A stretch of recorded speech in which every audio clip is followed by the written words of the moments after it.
Hi, welcome back guys. This is your friend, the Nika Fanfics. Back with amazing fanfiction. This is the series of What if Deku had core radiation quirk? Now before starting, please give this video a like and subscribe to the channel if you want more videos like this. Now let's get into the fanfic. Whoa, wait, what? The man shook his head erratically while his arms waved around before he looked the hero straight in the eyes with confused fear. Eraserhead pinched the bridge of his nose as he let out a long sigh. I'm not explaining all that again, nor do I need to. I already have permission, so just open the door. Eraser lazily flicked his hand towards the door on his right. The manila folder gripped in his fingers gently slapped against his thigh when he brought it back down. Well, yeah, but isn't he, like, an exception? Eraser watched as the man dramatically used his arms to exaggerate every word he spoke. I mean, it is him. Why him of all people? Don't you know what he can do? What he already did? His tone was full of confusion as he tried to convince the hero that this was a bad idea. He didn't want to go against him. He loved heroes. But he feared the one behind the door far more. Open the DMN door. Eraser said with curt annoyance. Yes, sir. Will do. The man saluted nervously before he quickly turned in his chair to face his control panel. After a few clicks later, the man stopped before he slowly turned to meet the gaze of the hero. Are you sure? Eraser didn't say anything and instead nodded his head before he faced the heavily reinforced metal door. All right, he said with reluctance, but gave in.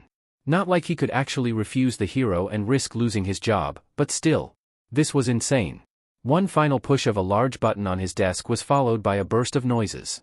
The large door before Eraser creaked and groaned as the workings of an advanced system of gears rotated the circular vault entrance. It began to slowly roll to the side and into a fitted space in the frame. Eraser could only think what hell of a door this was if it weren't for the folder he still held in his hand. Once it was fully open, a small bridge formed between the gap where the door was previously. Eraser walked across the short few steps before he was on the other side and at the beginning of a long hallway. Great, as if the long but elevator ride wasn't enough. Eraser groaned with all the long travel. What made it all worse was that he had only himself to blame for this. He did have a choice. A lot of choices in fact. It was just for whatever reason that this one interested him. One long walk later, he was at a second door. This one wasn't nearly as advanced as the first and looked somewhat like a regular door. He also didn't need someone else to open it for him. Eraser leaned forward to hold out the special card that hung around his neck in front of the scanner. He could see the scanner process what was held in front of it before it flashed green with great big words that read, "Access granted." There was then a beep before the second door unlocked. Even though this door was nothing compared to the first, it required Eraser to put some real effort to move its large weight. The small layer of undisturbed dust on the handle proved to Eraser that no one had been back here in a long while. Possibly years. At last, the door was completely open to reveal all that lay beyond. Eraser saw a perfectly white room. Polished walled with not a single mark on them. It was a small rectangular prism that held nothing of interest to make it stand out in the slightest. That was exactly why it stood out so much. It was obscure. Inhumane. It disturbed Eraser to even look at it. He could only imagine what it had done to the person curled up in a ball on the other side of the room. They were leaned into the corner of the walls on Eraser's left. Their right side faced him. Their legs were tucked against their chest and their arms limp around their legs. Eraser couldn't even see their face as their forehead was planted onto their knees. The clothes they wore were the definition of plain. They looked like a mix between a hospital gown and prison clothes. An ivory white color with faint blue crisscross lines. The most noticeable feature was there were small torn holes all over in a particular path along with rough-looking edges underneath. They were easy to see due to the clothing looking a couple sizes too small for their body. From all that, there was only one thing that stood out from the rest. Eraser could see dark shaggy hair that draped over their shoulders and hung over their knees. From his appearance alone, Eraser was confident in his conclusion that this was indeed him. It only took about 10 steps to reach him, but Eraser only took despite that he looked so small and frail. This was possibly one of the most dangerous beings on Earth. And to think that he was merely a child. Eraser slowly crouched down before him but didn't fully sit down. The boy hadn't moved an inch since Eraser came in. Not even when he opened the door. If the hero couldn't see the smallest trace of rhythmic movement of his chest, then he would have thought he was dead. Now that Eraser was fully in the room, he noticed how stale the air both smelt and tasted on his tongue. There was not a single sound here other than Eraser's own breathing. This place was awful. He should try to hurry this up and get the hell out of here. He was tired. Can you speak? Eraser had to know first off if the boy even wanted to give the effort to communicate. His question was met by a prolonged silence. It was too early to tell if that was a good or bad thing. Can you tell me your name? Eraser went with his second question. Again, silence. Eraser thought for a moment. He wasn't asleep. The pattern of his breathing gave that away. I'm Eraserhead, a hero. The man would have suspected the boy to be unresponsive if he didn't see the smallest twitch of his finger upon the mention of a hero. I'm here on some important business. I was sent by a special organization that got approved to put a new law into action. I was really hoping you could help me out, kid. Eraserhead confessed some of his reasonings. He knew that when the boy's breathing hastened ever so slightly that he had his attention. But before that, what do you say to us getting to know each other, Eraser put the suggestion out there. He couldn't tell if he was doing good or not, but the kid hasn't does anything to say otherwise. Would you like to start, or should I? The hero inquired. No unusual response to indicate the boy had intention to respond. A light, I'll go first. Eraser made sure to talk low and kindly this entire time. He needed to show that he wasn't a threat and could be trusted. My hero name is Eraserhead, as I've already told you. However, my actual name is Aizawa Shota. You can call me whichever you want. My quirk allows me to erase the quirks of whoever I look at. It helps to level any villains who depend on their quirk too much. Eraser started a basic introduction of himself. If he was able to get the kid to do the same, then it would smooth things over exponentially. Of course, I have UA to thank for that. Taught me everything there is to being a hero. Have you ever heard of UA? Eraser took his next shot to get the kid to talk. Once again, silence. Not a sound came from the boy, but that didn't mean he didn't reply. Even if it was the smallest nod Eraser has ever seen, it was better than nothing. All right, we're getting somewhere. I'm sure you must also know that a lot of heroes came from UA as well as some other high-end schools. Have you ever wanted to be a hero? Eraser asked again to get bits of information. No nod. Anyway, Eraser changed the subject. It wasn't easy for me to get where I am now. Everyone has something they're working for. Or in some case, fighting for. The hero paused here to debate his next words. But what about you? You were fighting back then, weren't you? Eraser felt something within him as he said this. He knew that the boy felt it too when he shifted ever so slightly. And you didn't stop fighting because you had someone to protect, right? Eraser spoke slowly, but he felt his heart speed up. You fought for the both of you. They did terrible things to you, but you never gave up. You did it because it was the right thing to do. But then, something happened. What happened, kid? The man kept his voice gentle but made the question sound like silence wasn't an option. You weren't able to protect her that time. He was able to get a stronger reaction out of that. The boy visibly tensed by the end of his sentence. You got angry. That statement was left to hang in the air for several seconds. You unleashed a deep power within you that you couldn't control. You ended up hurting a lot of people. I don't think I need to tell you that a lot of those people didn't make it. Why? Eraser's voice caught in his throat for a moment. Because from the single word he heard, it sounded like the boy's voice was caught in it. It was unbelievably raspy. The best was to describe it was to think of an 80-year-old smoker who had gone just as long without water. It became apparent that this boy hadn't even uttered a whisper in who knows how long. Eraser didn't say anything as he watched his small movements. His messy hair fell from his knees as he inched his head upwards. The thick hair covered a portion of the boy's face. His mouth came into the light followed by a nose. From between two thick locks of hair, Eraser saw an eye that met his gaze. The man froze when he saw that lone eye. It didn't move at all. When the boy turned to look at him, his head wasn't led by his gaze. Despite that he spoke and breathed, Eraser felt like he was looking at a dead person. There wasn't a single sign of life in that dark expressionless eye. Nothing but a dried pit of sadness and suffering. Surrounded by huge dark bags that made Eraser question the last time he slept. Why do you tell me what I already know? The boy strained to speak as his vocal cords strained. Eraser forced himself to come out of his stupor. This might end up taking a huge toll on him, but he'd be dead if he didn't do his job as a hero to help someone who desperately needed it. Because despite all that, I don't believe that you should be in here. Eraser stated plain and simple. When he said this, he saw a flicker of something on the boy's face. Surprise? What happened wasn't your fault. You shouldn't blame yourself and neither should anyone else. Eraser let some of his emotion spill in his words. He was never a person to get worked up over small stuff. But, this was far from something small. This was a borderline crime in his eyes. He wouldn't stand by it. What are you saying? The boy spoke again. His voice wasn't as bad as before, but in no way healthy for anyone. Eraser took a deep breath, ready to confess his reasons for being here. I'm saying that you have a second chance. Eraser's words were heavy when he said this. He saw another change in the boy. Another hint of shock. Any other time, there's no way for you to be able to walk out of here. But remember what I told you earlier? That I'm on important business and a new law has been put into motion? That law is the Villain Redemption Program. I have been hired by the organization to be the first supervisor to bring a villain locked away somewhere back out into the world and help the heroes in this chaos. The boy now had a readable amount of emotion. His mouth was barely agape as he watched intensely. Are you, along with his croak, the boy now had a wobble in his voice. I'm extending this offer to you. In my eyes, you aren't a villain. You don't belong here. Eraser had to focus on helping this boy rather than helping himself to whoever decided to lock him up here. He opened his folder and looked through it until he found a picture. Eraser took it out and extended it out for the boy to see. And I think she would agree. The small child stared at the photo. When the boy held his breath, it looked like he truly froze because of his dead-like state. Out of nowhere, a tear fell down his cheek. Even though the emotion had been drained from his body, he cried when he was able to see his mother's face after so long. What do you say, Izuku Midoriya? Shota let out a long and deep sigh as he fell into the comfort of his couch. His head was laid back and his arms were stretched over the top. This was probably the most calm things have been in some time since he's chosen the very first villain to be undertaken by the new law. That was all finally over, and he could relax for a bit. Ding! Shota sked in a slow breath through his nose as his moment of tranquility was interrupted by the doorbell. He did his best to just ignore it, but that was impossible when the doorbell was suddenly spammed over and over in a certain pattern. Shota groaned when he knew only one person to ring his bell that way. Although, he was somewhat relieved at the same time.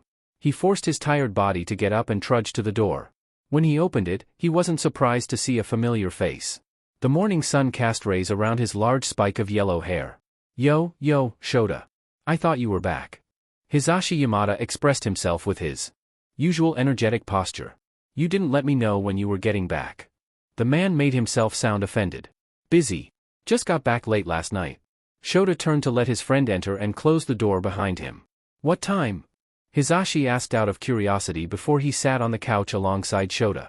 3 in the morning. Shota groaned with the remembrance of the long drive. Sheesh, you didn't get a hotel? Hisashi raised an eyebrow at his friend's stubbornness. You know I hate hotels. Besides, I wanted to avoid too many sudden changes to prevent stress on the kid. Midway of his sentence, Shota heard the coffee maker in high kitchen go off to let him know his caffeine was ready. The kid. Hisashi voiced his confusion. He looked around the room for any signs of them. I thought you were going to get a villain. When Hisashi couldn't find anything, he looked back to Shota for answers. By now, the dark-haired man had made his way to the coffee maker and was preparing a cup. The state deemed him a villain because they didn't know what to do with him. His entire situation was so complex that we didn't figure out what really happened until 2 years after the green light event. Shota answered and went to take a sip of his drink. The green light mystery event? Hisashi shot up from his seat in shock, which caused the other man to nearly spill his drink on himself. Would you keep it down? Shota groaned with a hiss and a finger up to his mouth. You mean to tell me that you took in the villain that caused that? Hisashi resumed his fearful expression but at least lowered his voice.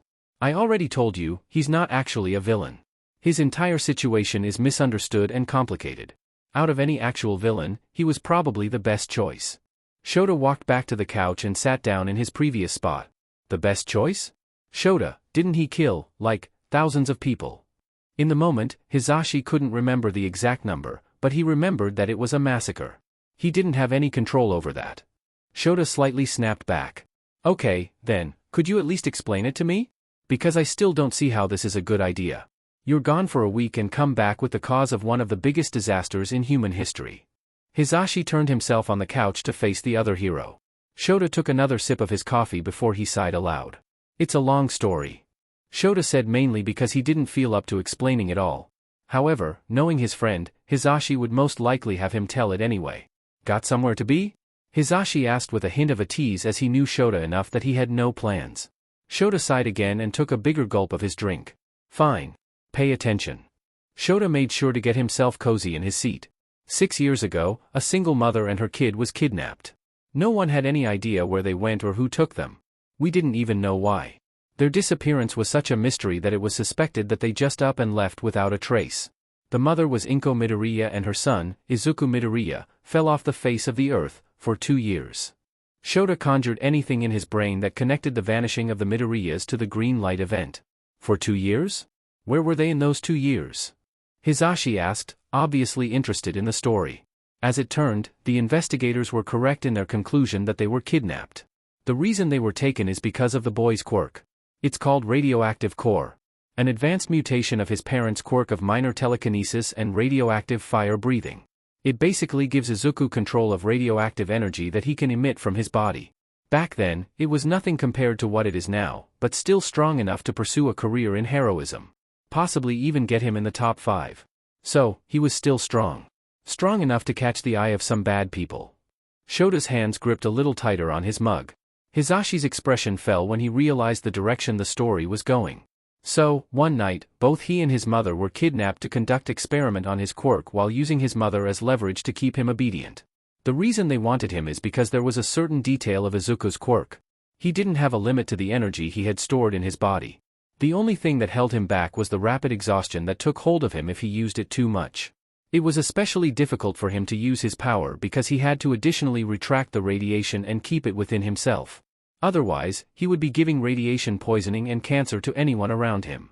Shota had read the documents of Izuku's case so many times that he could repeat it word for word. The group that took them didn't have a name, but they had a high level of skill in quirk experiments and modification. Their goal was to alter Izuku's body and remove its limit. If they could do that, then they could use Izuku's seemingly unlimited power to get whatever they want. And they succeeded. Shota hid his anger when he recalled the details of the experiments and the result of the kid's body afterwards. His body was forced to undergo a mutation that exceeded the scientists' expectations. They had made their weapon. The not-too-distant memory of the security camera recording swarmed in Shota's mind. However, before they could do any more tests, Inko was able to break them out of the facility. Shota paused with a sigh. Almost anyway. They got caught just before they could make it out. Since Izuku's experiments were done, they no longer saw Inko as a necessity and planned to control Izuku a different way. The kid was too weak from the recent mutation to do anything. Shota had to take another pause to calm himself. He placed his mug down on the table in front of him to prevent himself from crushing or throwing it across the room.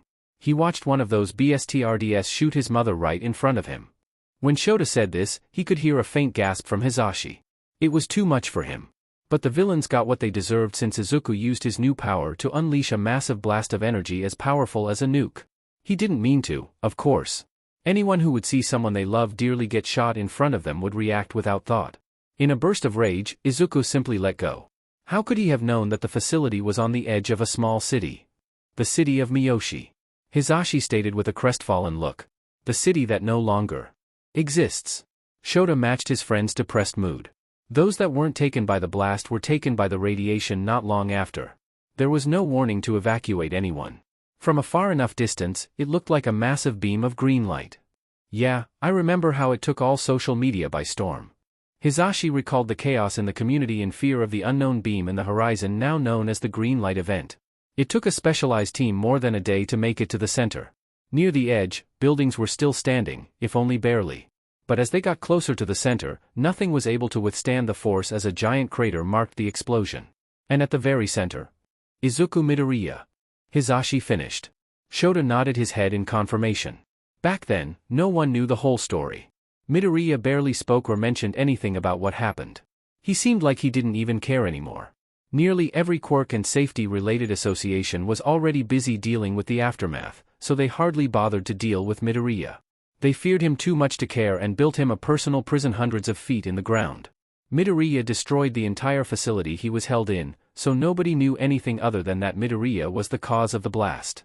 It was only after another facility a few states over was raided that we saw documented footage and files where Midoriya's experiments were conducted that the mystery was solved. Shota was able to cool off once the hard part was over. So, what happened to the kid afterwards? Hisashi asked since the new evidence should have changed the situation. Nothing. Shota curtly answered with annoyance towards the associations. What? They did nothing? But I thought I would have though too. Shota interrupted his friend. But they simply didn't care. It was wrong, yes. But the fact that he had caused such a large-scale massacre served as their reasonings. Fear drove their decisions. They would rather lock him away somewhere than risk another incident. I can understand it to some degree, but I refuse to let a child endure any more pain. We're lucky that he was able to hold on to his sanity. If he were to suddenly snap at any point, then who could possibly stop him? Shota hit a shudder at the thought of Midoriya turning into an actual villain and wreaking havoc on the world. Oh, I get it now. You wanted to help him and keep that from happening in the future. Hisashi said with a snap of his fingers. Yes. If I could reintegrate him into society, he could go live a life he chooses, whether it be a normal citizen, or a powerful hero. Shota just hoped that it all worked out. Midoriya would have to help in the current villain crises for now whether he liked it or not due to the law. If he could make it as easy for Midoriya as possible, then that would be the best thing for the both of them. Shota noticed that the other man hasn't said anything and turned to face the blonde. Hisashi had a big smile on his face that rose Shota's eyebrow. You're a really good guy, you know that? Hisashi said straightforward. It caused Shota to roll his eyes and turn away out of embarrassment. Hisashi couldn't help but laugh at his friend's reaction. So, where's the kid at, anyway? He asked, no longer as afraid as he was before but more interested to meet him. Sleeping in the back spare room. Shota gestured with his head towards the back room at the end of the hallway which they could conveniently see all the way from the couch. You're gonna have him live with you? Hisashi asked with a tilt of his head. I had the option, and I took it. Better here with me rather than back at the organization with a lot of people at once. Now that the main part of the conversation was over, Shota got back to his still warm coffee. Okay. Hisashi respected those reasons as he nodded his head. Then, a thoughtful look came over him. Hey, hold on. How old is this kid, anyway? 11. That single answer from Shota had Hisashi's jaw hanging. He was kidnapped at the age of 5 where he was experimented on for 2 years before he was sentenced life in prison for the past 4. Holy shit. Hisashi mumbled to himself which let Shota knew that he truly was shocked. It wasn't easy to get the light-hearted music fan to curse like that. How is he? Hisashi wondered nervously at the mental and physical state of the kid. All over the place. It would even more years before he could recover from all the mental scars. However, I don't think it impossible. I'll have to figure a way to work on that. I didn't do 4 days worth of DMN paperwork while I was over there to screw it all up. Shota had to hold himself back to not grind his teeth at the frustration and trouble the prison gave him. Wow, you really are dedicated to this. Don't worry, brother. I'll be here to help out whenever you need me. I'm sure Namiri would even come by if you asked her to. Hisashi beamed a smile as he leaned over to put a hand over Shota's shoulders. The other man felt a small smile pull at the corners of his lips. Shota was grateful for his friend. Sorry that this is so abrupt, but this art piece was done a long time ago, so it's more just a presentation of Izuku's mutation and I didn't know exactly where to put it. Every part of Izuku's body jerked suddenly as the light of the world greeted his eyes. More specifically, the ceiling. Izuku breathed heavily as the memories of the familiar nightmare slipped from the mind. He's learned not to scream when he woke up, otherwise the guards would hit him. But this wasn't his cell. The real bed he slept on was comfortable and warm. No sounds of leaky drains or constant heavy boots. No, just the peaceful sound of the city behind the safe walls. Izuku took one last breath to calm himself before he slowly sat up. He had to move slowly and carefully as to not tear holes in the soft blanket and sheets more than he already had. Habit had him observe his surroundings just to be sure. Just the way he remembered. Izuku looked around for a bit longer. He wasn't sure if he was allowed to leave his room or not since he's been confined to one or another for so long. In the end, he decided to risk it and got up. His feet felt strange on the fuzzy carpet. He walked over to the closed wooden door. It also struck him as oof that it wasn't massive or made of metal. Not even any metal bars to be seen. Izuku raised his hand up to the metal ball that stuck out. If he remembered correctly, he needed to twist it. His memory didn't let him down as he heard a small click as the door opened. The jagged surfaces on the back of his hand momentarily reflected the warm light that came through the window behind him. Izuku walked through and found himself in a hallway. That right? This was the way he came late last night. He was tired and his mind was hazy from the long drive. It didn't prove to be much of a problem as it was easy to see where Eraser was. Izuku froze when he saw that he wasn't alone. The blonde man stopped mid-sentence when Izuku's movement caught his eye. He leaned around Eraser on the couch and met his gaze. Eraser noticed this and turned himself to look in the same direction.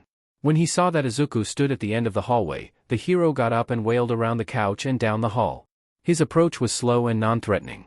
Izuku appreciated the thought, but it was unnecessary. He couldn't find it in himself to feel fear. Did you sleep well? Eraser asked once he crouched down.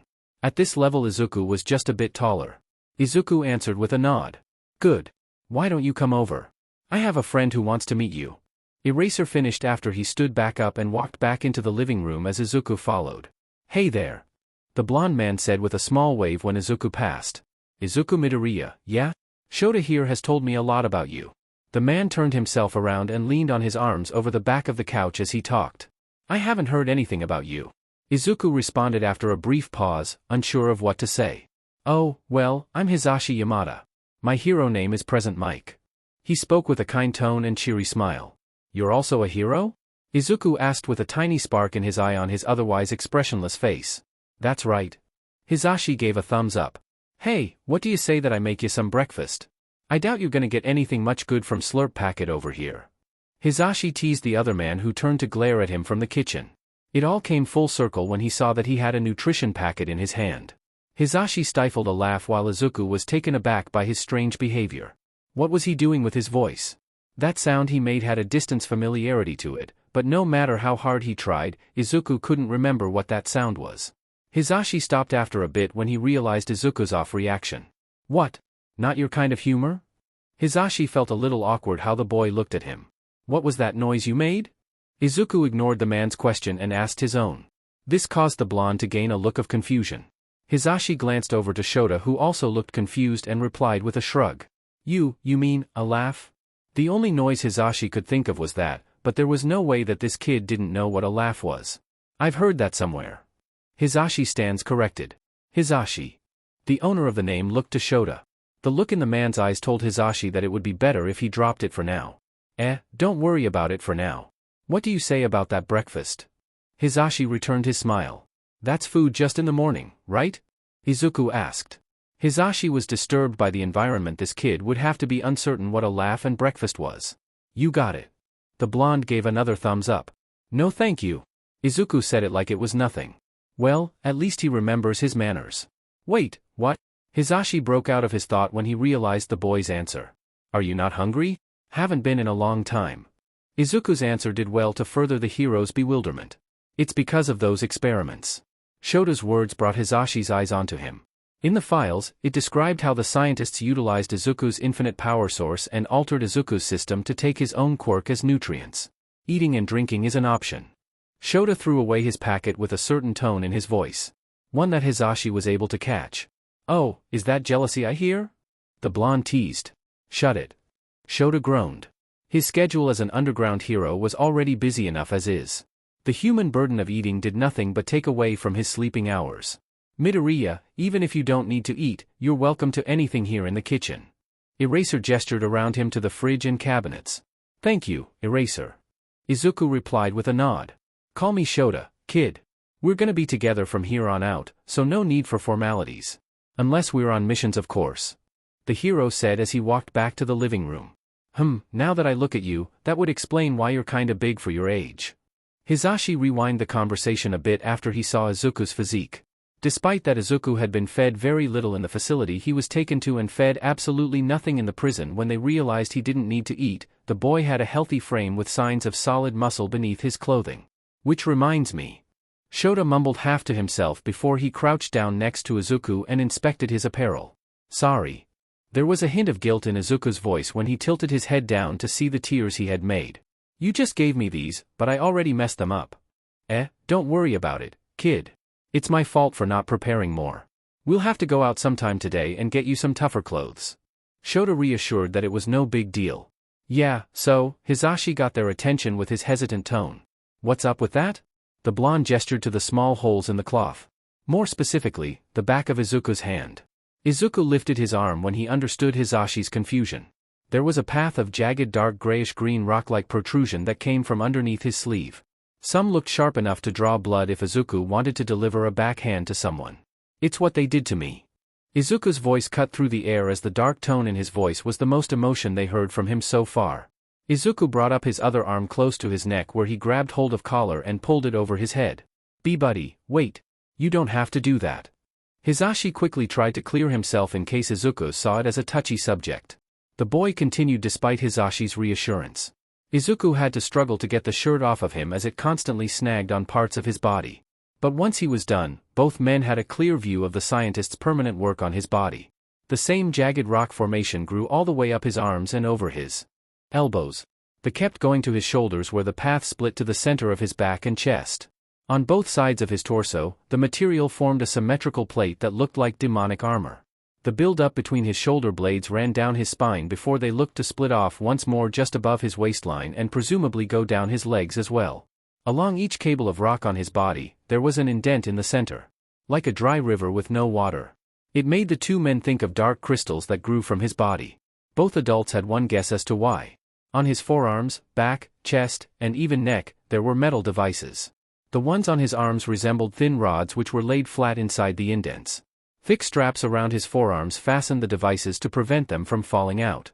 The one on his neck was similar but took on a design more like a collar, while the ones on his chest and back were nearly identical. A bulky shape was locked inside the large space of the buildup on his chest that had 4 wires spread out and attached to other parts of his torso in a short rectangular radius. His back device was similar, but noticeably larger. Overall, each one looked highly uncomfortable. Realization struck Shota. Quirk nullification cuffs. Shota said aloud. Seriously? Hisashi wheezed with shock. I've never seen anything like this before. The blonde looked horrified that Izuku had been subjected to this for 4 years. Each one was specially made from top scientists just for me. When they realized that no ordinary cuff was able to fully cancel my quirk, they had to make a full body system that would work on certain part of my body. Izuku explained to the two what he had heard the scientists describe to each other. Even now, I can still feel a faint course of energy in my veins. Izuku raised his hand once more. He flexed his fingers a few times before a tiny spark of green energy flickered in the palm of hand. I can't tell what's more absurd. The cuffs or your power. Hisashi's voice was just loud enough to be heard. Both he and Aizawa were unsettled by the great lengths the associations had gone to lock him away entirely. One thing was for certain, Izuku needed to undergo a test to see if he was even stable to work as a reintegrated villain. Shota blinked with something crossed his mind. He dug his hand in his left pocket to search for a certain item. When he found what he was looking for, he raised it up to inspect the small device. So, that's what this is. Aizawa concluded the purpose of the small controller the size of a phone in his hand. What's that? Hisashi asked after he leaned further of the couch to see what his friend had. The remote for Midoriya's cuffs. Shota answered half distracted. He looked over the small screen on the front. When he pressed the only physical button on the side, the screen came to life. It showed a green-hued image of a simply silhouetted character. It represented Izuku and the quirk nullification cuffs on his body. As he looked at it, Shota found that he even had a pair on his legs as well. At the bottom of the screen, there were 3 touchpad options. Activate, reactivate, and stun? Shota clicked his tongue in anger before he turned off the remote and shoved it back in his pocket. Sorry, Midoriya. But in order to keep you within the restrictions of the law, I can't take those off until we can get you a replacement. Shota hated to say those words, but he was smart enough to not do something stupid. That's okay. It's been so long that I've forgotten what it was like without them. Izuku said it like it didn't bother him at all. When he said this, Shota and Hisashi had to look to each with a shared expression of concern. Hisashi, can I count on you to look after him while I go shopping for some things? Mostly clothes. Even before Shota finished asking, he had already made his way towards the door. Yeah, you can count on me. No problem here. Right, kiddo. Hisashi turned to Izuku with a bigger smile. Shota had to be grateful for his friend in that moment. Half an hour ago, just the mention of Izuku freaked Hisashi out. Now, it seemed like the blonde looked forward to hanging out. I don't want to cause trouble for anyone. Izuku answered honestly. His response reassured Aizawa that Izuku is nowhere comparable to a villain. Oh, you should also try message Namiri. I'm sure she would gladly help you out. Hisashi exclaimed before Shota could disappear behind the door. Sure. I'll have to see if she's working today. Shota did think having the woman assist in clothes shopping would be beneficiary. He would have to call her real quick. With that, he closed the door behind him. Sheesh, talk about a tragic backstory. Namiri declared the long story she had just been told. It's definitely something most people can't even comprehend. Aizawa exhaled having told the story for a second time. I'm just surprised that they agreed to let you take him, with him being so dangerous and all. Namiri was impressed by her friend if he was able to persuade the associations and the government to allow the boy who was basically a walking nuke back into the sunlight. Well, it wasn't just me. I had some help. Shota stopped his pace and moved all the bags in his right hand to his left.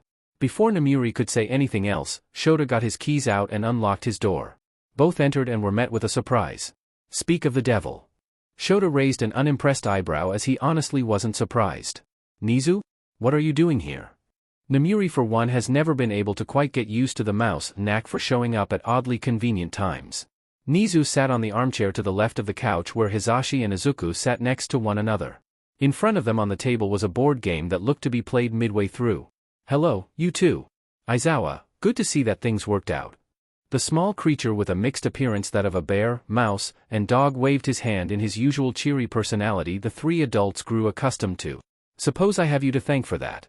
Shota gave his gratitude as he rubbed the back of his neck. "Oh, no need for that. Besides, it was part of the deal, was it not?" Both Hisashi and Namiri noticed Nizu was little more giddy than usual. Since the two of them worked for him, they knew that something interesting has happened. Yeah, Shota murmured in reluctance. "Wait, what's going on?" Namiri tilted head along with Hisashi. Meanwhile, Izuku watched on in silence as the conversation went on. "Mike, Midnight, welcome your newest coworker." Nizu gestured to the black-haired man who rolled his eyes at the deliberate drama. The previously mentioned pair had wide eyes when they heard the news, which turned to excitement when they turned to face their friend. "You took a job at UA?" Namiri was delighted to hear this. Before Shota could say anything, Hisashi had suddenly rushed over and lifted the other man into a right hug. "Ah, Shota.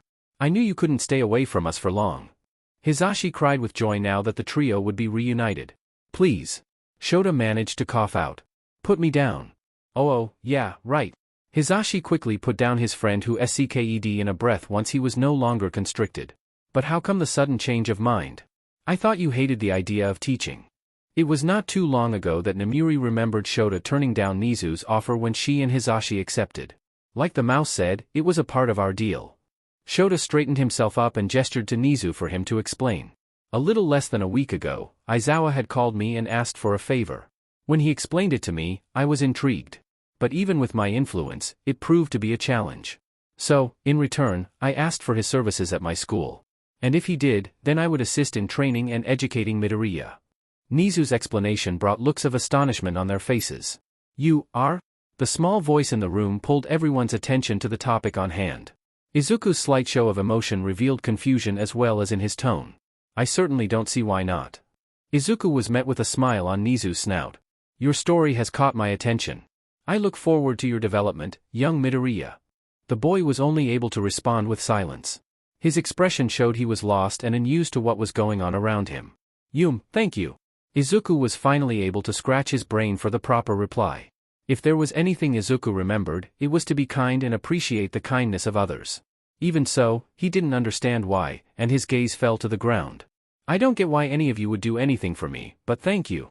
His gratitude was spoken to everyone in the room. It was difficult to process this sudden change in his life, but he went along with it. It was as if he blinked and he was suddenly about to have a whole new life. All that was left for him to wonder was if he deserved it. Izuku wasn't oblivious to what he's done. And neither were they. Yet here they were. Helping and promising him a better future. Izuku had to blink a few times and rub one of his eyes because it stung all of a sudden. Oh. He must be crying. It's been years since he's done it, besides when Shota first came to meet him. That and many other things have been forgotten due to his many years away from the real world. "Hey, bud, don't worry about it." Hisashi changed his voice to be soft and comforting. "Think of it as a welcome back gift." The blonde made an attempt to cheer him up. "Speaking of gifts." Namiri took the second back from Shota and walked over to Izuku. "Here. We got these for you. Shota said that you needed some special tough clothes because of your quirk." Namiri was able to see what Shota had meant now that she could see Izuku's shirt and pants. Izuku slowly reached out for the bags and took hold of them. He looked at the bags and back up to Namiri. "Are you also a hero?" he asked hesitantly, but curiously. Namiri beamed a smile at his innocent posture. "Sure am. Namiri Kayama, aka Midnight, at your service." The woman performed a small bow to the boy. "Go on. Try them out." She urged Izuku towards the hallway for him to change.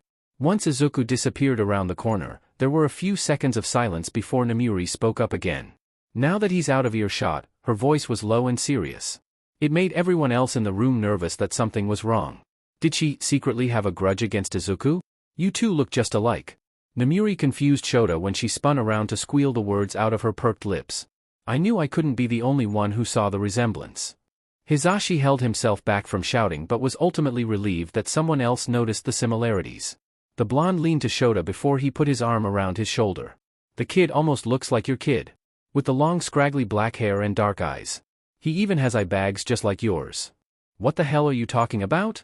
Shota grunted as he tried to pull away from Hisashi's hold. Ah, come on. Don't act like you haven't realized it. Namiri pointed an accusing finger to the man. With those shaggy and unkempt features, you two look related. Dare I might say that Midoriya looks like your son. You even act a little alike. Mellow and quiet. Namiri got her fill to tease the underground hero. Now, that's enough. The trio were stopped by the mouse. However, Nizu was longer in the living room, but rather in the kitchen where he had somehow gotten himself a cup of tea. I'm sure Eraser would appreciate a little more seriousness of the situation. Nizu scorned the two after a long sip of tea. Shota almost would have thanked him if he didn't see the smirk on the mouse's snout. But I must say that if I didn't know any better then I would have thought you were fooling around with a girl the moment you graduated my school. Nizu's betrayal caused an annoyed scowl to grow on the underground hero's face while the rest laughed contently. Your school? The laughing died down when they realized Izuku had returned. He stood at the start of the hallway with a new set of clothes. His shirt was short-sleeved and a spotty mix of a light and dark gray. He wore simple baggy khaki shorts. Upon first look, you could see that both was a little thicker than most cloths to make up for Izuku's mutation. Speaking of, more of it was revealed to the eye. The cuffs on Izuku's legs were the same as the ones on his arms. The crystal-like paths did indeed split off to run down the sides of Izuku's legs before they ended just above his ankles. It looks good on you, young man. Nizu thought the boy looked more alive with normal clothes. But yes, my school. I wasn't able to get to that yet earlier. Nizu put down his tea and hopped down from the counter. He walked up to Izuku and stood with his hands behind his back. And where I hope you will enjoy yourself through the continuation of your education and beginning of your training at UA High School. Nizu felt grateful to extend this opportunity to someone in need. And then he felt a sense of pride when recognition flashed in Izuku's eyes. UA. Izuku echoed the words like a memory was unlocked in his mind. Ah, so you know of it then. Is that okay with you? Nizu's question was answered by a nod. That's good to hear. Then I expect to see you tomorrow.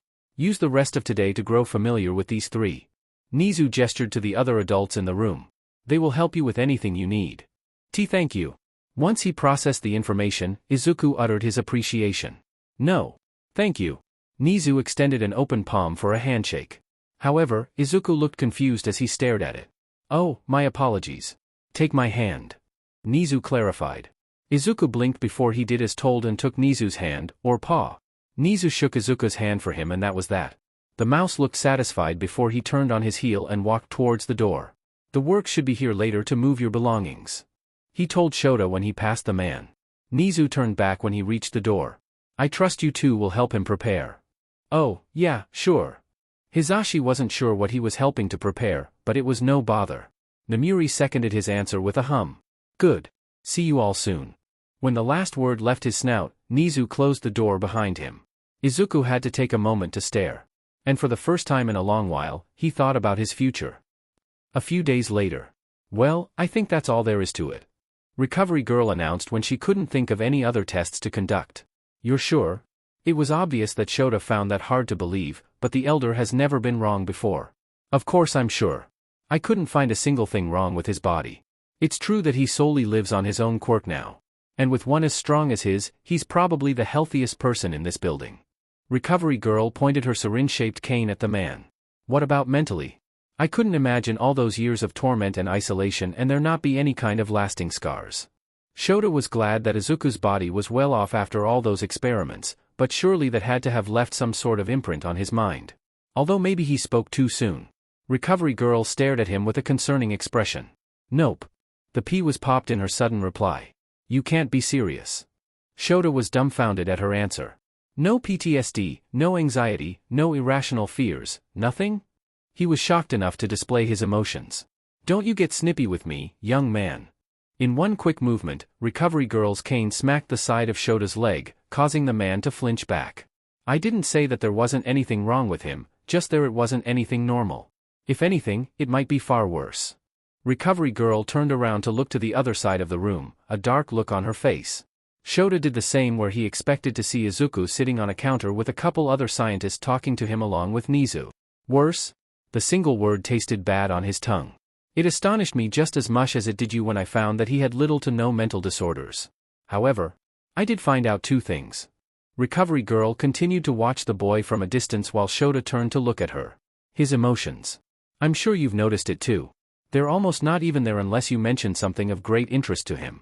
His movements are hardly animated. He's like a vessel to a pale soul. I think it happened at some point when those villains were experimenting on him. He began to dissociate. He let go of his emotions and all of his problems melted away. Recovery Girl spoke through sympathetic words. But Shota couldn't help but detect the hint of fear in her voice. And what was the second thing? Shota asked slowly. I think it's gotten to the point where Midoriya doesn't hardly care about what happens to him. Even when I got a needle out earlier to take a blood sample, he didn't flinch in the slightest when I fully expected him to. Recovery Girl paused and took in a long inhale through her nose, telling Shota that she wasn't done. But that leads me to think that he might care at the same time. What do you mean? Shota narrowed his eyes when she said this. Even if he didn't protest? I felt his eyes on me the entire time. The feeling he gave off made me shiver as if one wrong move would have meant death. Those last few words widened Shota's eyes in silent horror. He turned to look at Izuku, who still sat on the counter. And then he saw it. Every move the scientist made, every word they spoke, every time they so much as breathed. Izuku watched them with dark eyes. He's not afraid because he has no reason to be afraid. Recovery Girl broke the short silence. They're doing tests on him because Midoriya is letting them. He knows that he can hurt them at any given moment if they do anything at all to make him suspect they have ill intent. As she went on, Shota stared at the seemingly docile boy. When there was finally a moment of stillness, Izuku slowly turned his head to meet Shota's gaze. Those eyes were so full of nothing. It ashamed Shota to admit that he was frightened of the worst possible outcomes. No, it terrified him. Then Shota was surprised.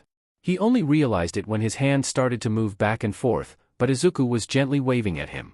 And then Shota was reminded who Izuku was deep down. He exhaled and returned the wave. Protect that boy. Shota blinked at Recovery Girl's voice before he looked down at her to lock eyes.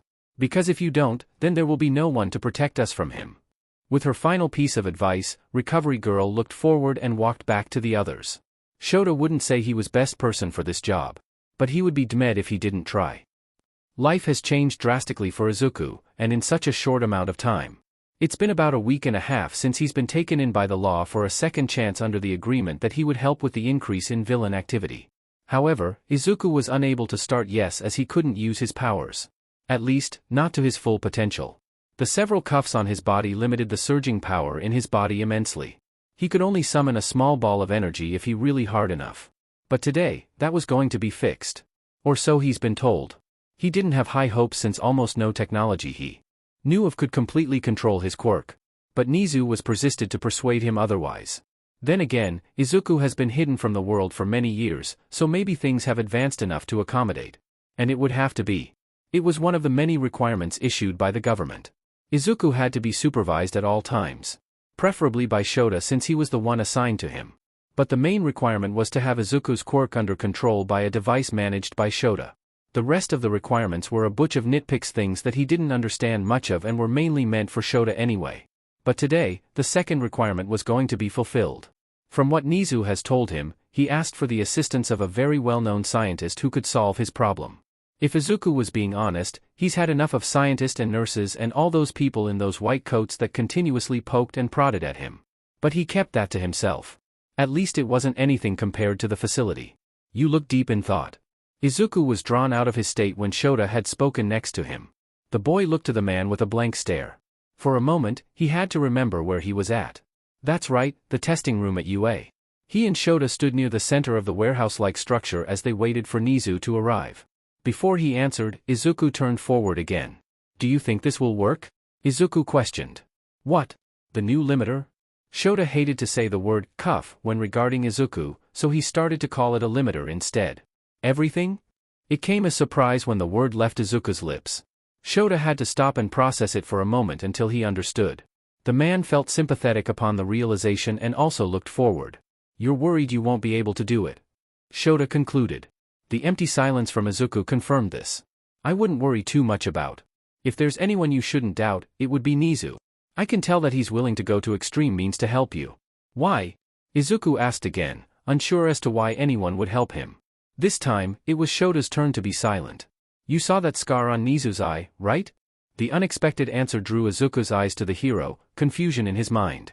He never told anyone, but anybody who has worked with Nizu knows that if there's anything he hates the most, it's quirk experimentation on the unwilling. We aren't certain, but we think that Nizu has been a victim just like you. As Shota shared his suspicions, Izuku imagined the story of the principal. I think he feels empathetic that someone else has shared his pain. I think it's one of the reasons why he built UA, to protect students from the same fate. Izuku took the time to process those words. He didn't know how it never crossed him that he wasn't the only one. Then that meant there were others who suffered under the hands of madmen and villains. It only took him a moment to come to decision, but it was one he was going to fulfill. He would put an end to that suffering. We're here. The chipper tone of none other than Nizu filled the room. Izuku and Shota faced them to see he was accompanied by 3 others. Sorry we're so late.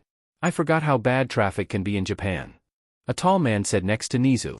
He had light brown hair and bright blue eyes. Izuku noticed both his expensive-looking clothes and the black briefcase in his hand. His first impression was a high-spirited man that suited his warm smile. Next to the man was a younger girl, a little closer to Izuku's age with middle-length tan blonde hair and the same colored eyes as the man. She shared a similar expression with more excitement. She wore a vibrant assortment of clothes. Izuku also noticed the small crate of miscellaneous objects within. Lastly, and the most strikingly, a second man who looked like they needed to go on the opposite of a diet. Even though he was extremely lanky, the man had an impressive height. His hair was spiky and a rich yellow. 2 long bangs hung down past his shoulders from the front. Strangely enough, his clothes were really baggy, but normal otherwise. Overall, a diverse group of scientists Nizu has brought in. You're not from Japan? Shota already knew that since the man looked American. Nope. Born in America. But I had a short visit here some time ago. The man had approached them by the time he finished talking. Hello there. I'm David Shield. The man now named David extended his hand which Shota shook. And this here is my daughter. David gestured to the girl next to him. Hi. My name is Melissa. She hopped forward with excited eagerness. Shota Aizawa. Shota nodded to the thaw, so you're Eraserhead. What your friend has told me about you is impressive. I can see why you were selected to start off this program. David reacted at the name with fondness. So, you're here to help us. Shota stated. Izuku has gotten familiar enough to the man that the response didn't surprise him. What did surprise him was that the lanky man wasn't introduced or hadn't made any effort to. Was he just an assistant? Izuku looked to the man, but his appearance didn't strike him as the type. He then looked to the girl who equally confused him as to why she was here. David said she was his daughter, but wasn't she too young to be a scientist or anything of the sort? Izuku perked up in realization when he saw that the girl was actually staring back at him. She offered him a smile, but Izuku merely looked away. Ah, yes of course. Nizu has requested our help in a specialized device to aid David paused before he looked to Izuku. You, am I correct? This is Izuku Midoriya. Yes, Nizu answered for the boy as he stopped next to him. Are you ready? Nizu asked with his snout pointed to Izuku. A slow nod came as his answer. Very well. Let's get right down to business. I have to admit that I'm excited for this. Aizawa, Nizu, come stand by me please. David showed his excitement before he turned to his daughter. Melissa, put up the shield. He hummed in a chipper tone. Once Shota and Nizu made it to his side, Melissa set down the crate and picked something out. All the while, Izuku looked on with incredulous with how fast and sudden this process was moving along. No matter as he didn't have time before the girl set a small circular device onto the ground in the center of the group. With a press of a button, a small light of white energy flashed before a large sphere manifested around them. Izuku was amazed to see a semi-clear force field with a triangular design. He watched as the lanky man also looked astonished and put a hand up to the surface. I shouldn't even be surprised at this point. The man chuckled as he looked to David. Izuku realized his voice was slightly muffled with the shield between them. Oh ho, the show has yet to begin. David acknowledged the compliment and turned to Izuku on the outside of the bubble. Alright, Aizawa is going to deactivate your cuffs and we're going to replace them with our own. The reason we have the shield up is to make sure that the sudden unbinding of your quirk doesn't accidentally make you release a lot of radiation. Make sense? David gave the simple explanation. Izuku hummed with a light nod. He went ahead and struggled to take his shirt off. The ones who have yet to see it all stared at the uncomfortable device lodged in the gap of the shallow crater in his chest. With his shirt thrown to the side, each quirk nullification device was free to see. Now that just leaves everything up to you, Aizawa. David and everyone else turned to look at the hero. He knew what to do. Shota has had the device clenched in his hand deep in his pocket for the past 10 minutes. He slowly pulled it out to look at it. The press of a button flashed the same 3 options the first time he looked at it. Shota locked eyes with Izuku. Are you ready? Shota's question hung in the air as the two held their gaze. Yeah.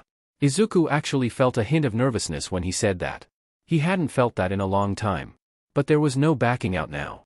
Everyone felt the tense anticipation as Shota planted his eyes on the deactivate button. Without a second thought, he clicked it. All eyes were back on Izuku when they heard a consistent beep. The cuffs on his body all had a green light. In the next moment, they turned red with a click. The beep ceased and was replaced by a wiring and shifting of metal pieces. The thick straps of the cuffs disconnected, and each device shifted. You could tell they were tight from how much tension was released. One by one, the cuffs fell from his body. Everyone watched as every piece clanged to the floor. In that moment, Izuku felt strange. The weight of the cuffs were no longer there, but it felt like they should be. Like a phantom touch. He didn't know how to feel or what to think.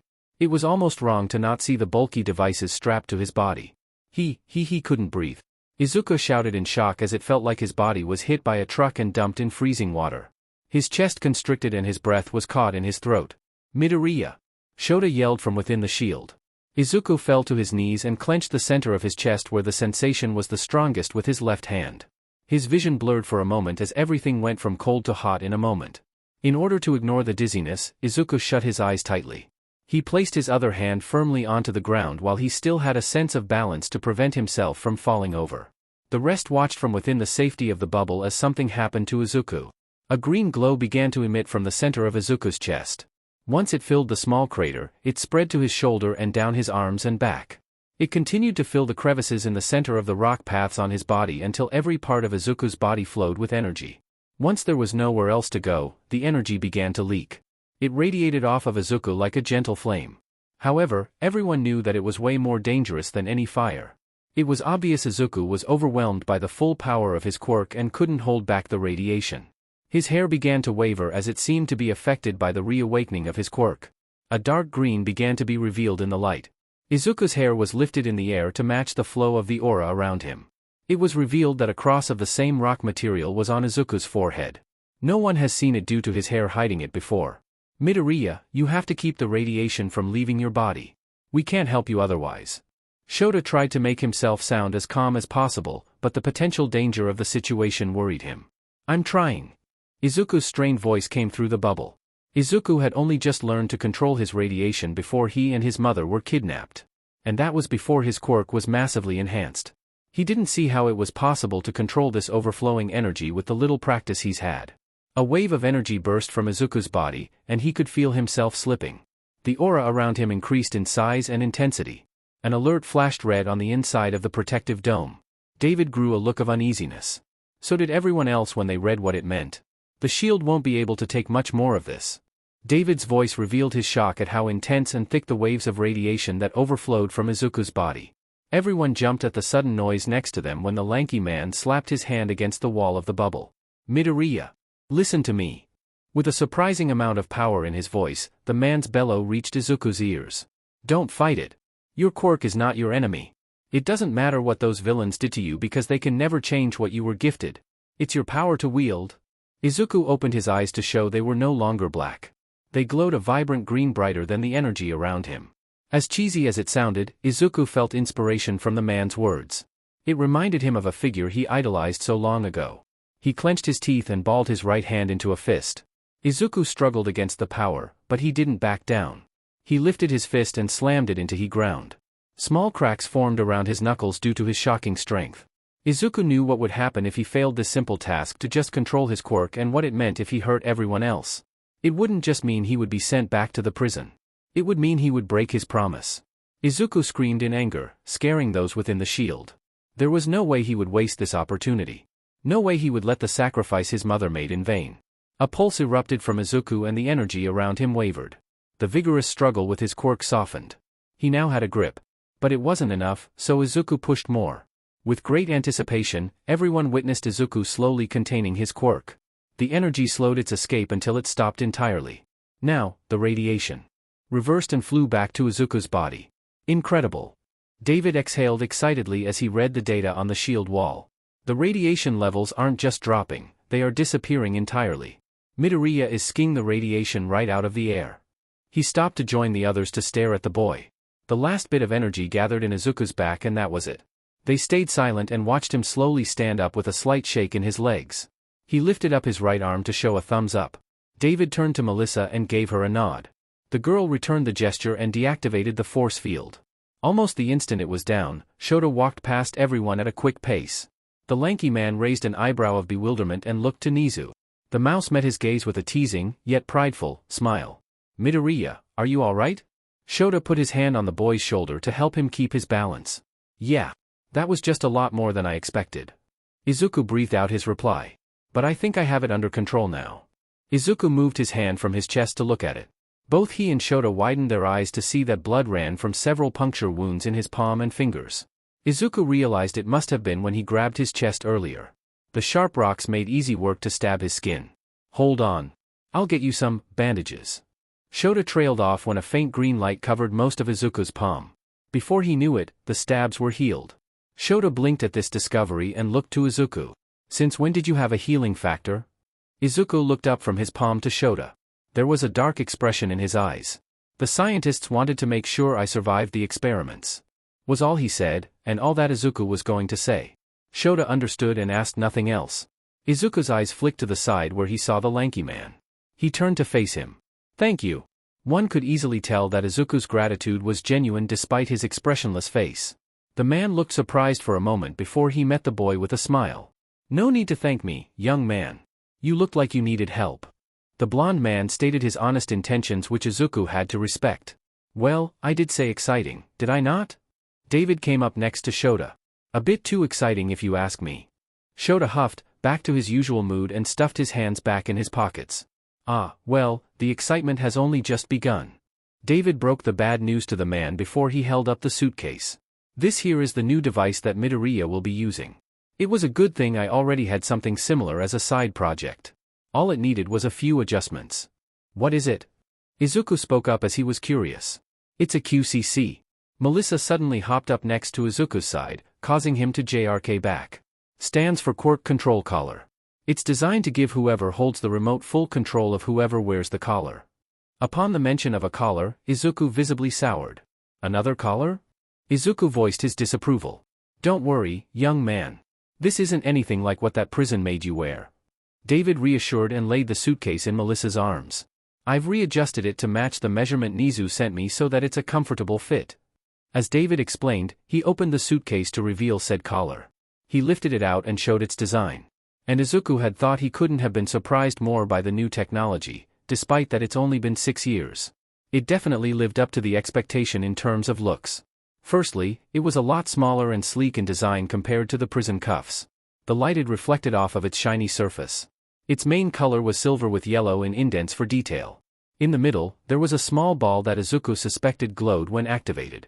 Midoriya, are you ready for this? David caught Izuku's attention. He looked up from the collar to the man. After a moment, he gave a nod. Melissa. David turned to his daughter. She bent over and picked her something else out of the box. A small container of tools by the looks of it. She came over and got behind Izuku into position. All right, here we go. David shot a smile to the boy before he leaned forward to strap the collar to Izuku's neck. Izuku lifted his chin slightly as the device reached around. The moment he heard a click that it was not attached to him. When it was, Izuku felt Melissa use something on the back. He watched as the two worked on the device in quick unison and impressive teamwork. Everything seems to be as expected. David mumbled with divided attention. Just making sure that all the pieces are in the correct place and aren't in the way. Anything feel uncomfortable, Midoriya? David asked while he continued to tweak the collar. No, either way, it didn't matter much to Izuku whether it was comfortable or not. Well then, David stood back and observed his work. I think it's ready. Right after the last word left his mouth, one last click sounded from the back of the collar. All good over here. This sucker isn't going anywhere. Melissa's voice announced from behind. Izuku suddenly saw her on his left with his shirt in hand. Sure offered him another smile, but Izuku simply took his shirt and returned the offer with a single nod before he put his shirt back on. The girl seemed dissatisfied with this but came around to stand next to her father, who patted her on the head. Good work. All that's left now is to turn it on. As David said this, he pulled on his own remote from his pocket. With a click of a button, the little ball on the front of Izuku's new collar glowed green. Unlike the previous cuffs, this collar alone is capable of containing you, Quirk. It's been designed to prevent you from releasing radiation, but you'll still be able to use your energy. Not only that, but it can be used to set a certain percentage of your power that you're allowed to use. Anywhere from 1% to 100.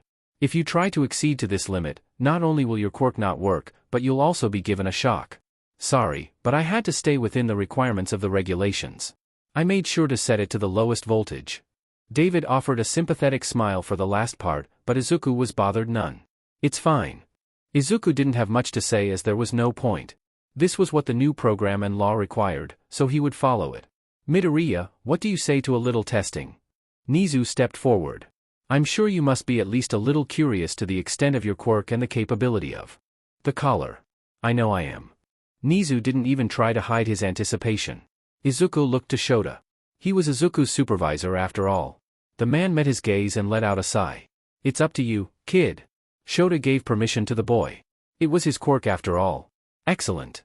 Nizu clapped his paws together and turned to the empty side of the room. He pulled out a remote from his pocket and aimed it towards the area. Does everyone just have their own remotes for things? When he pressed a button, a hole opened up in the floor where a tough-looking target made of metal appeared. Not bad. David commented his praise to the mouse. Alright, let's try 5% for now. David touched the screen that caused the collar to emit 2 short beeps. Izuku felt the effect immediately. He could feel his power blocked off from some invisible force. It helped him understand his limit and what to expect. And Izuku instantly noticed the difference between the single collar and the cuff set from the prison. The device was comfortable and didn't hurt him in any way. Small and smooth instead of bulky and rough. He could get used to this. It's all up to you now. Nizu pointed his paw to the target. Have at it. Izuku gave him a nod and walked in front of the group to gain a short distance. The boy stared at the target for a moment before he held his right hand out. He saw that the energy in the rock was dull now. No longer glowing and calm. But he felt it. Izuku touched the feeling of power in his body and focused on his arm. He and the others watched both his chest and back cores gradually light up with a more vibrant green. Instead of spreading throughout his entire body, it only spilled down into the path all the way down to his hand. He's catching on quickly. The blonde man said to Nizu. Indeed. I wonder how he'll grow. Nizu's eyes began to reflect a green light as a ball of energy formed in Izuku's hand. It hovered in front of his palm and gradually increased in size. Small jolts of energy sparked around the ball and fed into the accumulation. A deep hum emitted from the source as it charged up on power. It only stopped once it was the size of a basketball, but everyone could tell that it was dangerous even at half the proportions. Izuku had widened his stance and held the wrist of his right arm with his left. It was obvious he was not used to wielding this magnitude of energy. He took aim so that the target was directly above the green sphere. And then he fired. Izuku had to quickly take a step back to catch himself from falling. He felt the backfire in his shoulder, but he ignored it. He and everyone else were barely able to keep track of the ball of energy as it shot across the room in a blur. Next thing they knew, the metal target was no longer there. The energy had shot through it in an instant, leaving behind only a white-hot metal rod that held the target a second earlier. Then came the boom. Everyone instinctively jumped when the loud crash rang in their ears and the ground shook beneath their feet. They looked past the target and saw the large explosion of green energy. The air cracked with the intense vibrations and wall broke apart from the force. A giant hole was made as sunlight beamed through the cloud of dust. Once everything finally settled, they were able to see the aftermath. Indeed, there was a hole in the wall that showed a perfect view of the school outside training grounds. From there, an entire class of students in training uniforms along with their teacher all stared bewildered at what just happened. Vlad King did say he was having heroics training today, didn't he? Nizu muttered to himself as he met eyes with the white-haired man with his class. Maybe we should keep it to just 1%. David said nervously at the thought of what 100% could do. Meanwhile, Izuku's eyes were wide. This would be the first time he had actually intentionally used his new power. It was several times stronger than when it first manifested. If this was just 5%, then, despite everything that's happened, could he pursue his old dream and become a hero? 1 year later. He just couldn't get any luck recently. It felt like the whole world was going against him. Suppose that's what he gets for robbing that store. But was it really bad enough that they had to send a hero after him? It wasn't even a fancy store, just some gas station on the corner. But they decided to send some superpowered a-hole to bring him in. Can't leave anything to the cops anymore since they were already busy most of the time. Suppose it was also partially his fault. There aren't as many heroes during the night as there are in the daytime, but are they sure as hell more scary? DMN them all. Okay, calm down. His breathing was frantic and his mind erratic. Seems like the coast was clear now. He checked around the corner and was relieved to see no one there. Alright, it was now or never. He needed to sneak out of here before. Sorry about this. The voice from behind caused him to freeze and feel the chill run down his spine. He turned to see the hero who had chased him from the gas station a block over. Of course, seeing that it was a kid set the man off. How was it that this brat was a hero? Or maybe he was a vigilante. Either way, he was a threat. F off. The man used his free hand to whip out his knife and move it towards the boy's chest. He was surprised when the kid made no effort to block or dodge. And he quickly found out why when his blade pierced the boy's shirt, but nothing after that. His knife shattered against an unseen hard surface beneath. The moment he realized his weapon was gone, the boy grabbed tight hold of his wrist and pulled him forward. He was met with a powerful and painful uppercut in his gut which knocked the air of the man. He quickly passed out after that. Shota was leaned up against the wall with his eyes up to the dark sky. No stars to be seen here however as the city lights masked them out. No time to look for them anyway as he heard the door open on his left. He looked to unsurprisingly see Izuku. Not long after Izuku had gotten his new collar, he had also received a costume for work alongside Shota. It was rather quick and easy to make since Izuku had no need for any support items.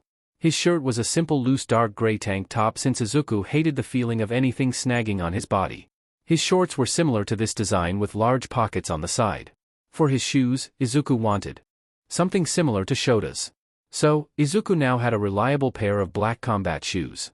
The only reason they weren't boots like Shota's was because boots would rub on Izuku's mutation too much.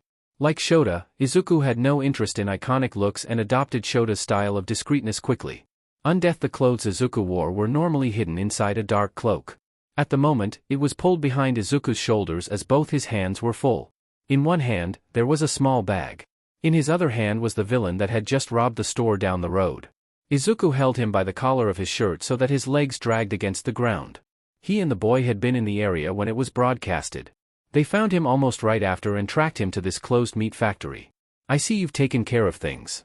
Shota spoke with a trace of pride in his tone. Didn't put up much of a fight. I don't think his quirk is good for combat since he attacked with a knife. Izuku approached Shota from the door and dropped the man face first onto the ground. Good. That makes our job easier. Shota leaned away from the wall and took the bag that Izuku handed to him. He looked inside to see the money that had been stolen. Seems like everything is here. I've already called the police to come pick these up. Should be here soon. Shota announced since he knew it was only a matter of time before Izuku caught the man. Once the police did arrive, the man had regained consciousness and had been giving Izuku the stink eye as two officers escorted him to a police cruiser. Another successful night, The detective of the police force greeted both underground heroes. Things get pretty easy when you have a superhuman to help out. Shota rubbed the top of Izuku's hair, which had been cut long ago, now showing the same rock material in the shape of a cross on his forehead. Izuku shook his head which made his hair puff back out where Shota had messed with it. Hee, I bet.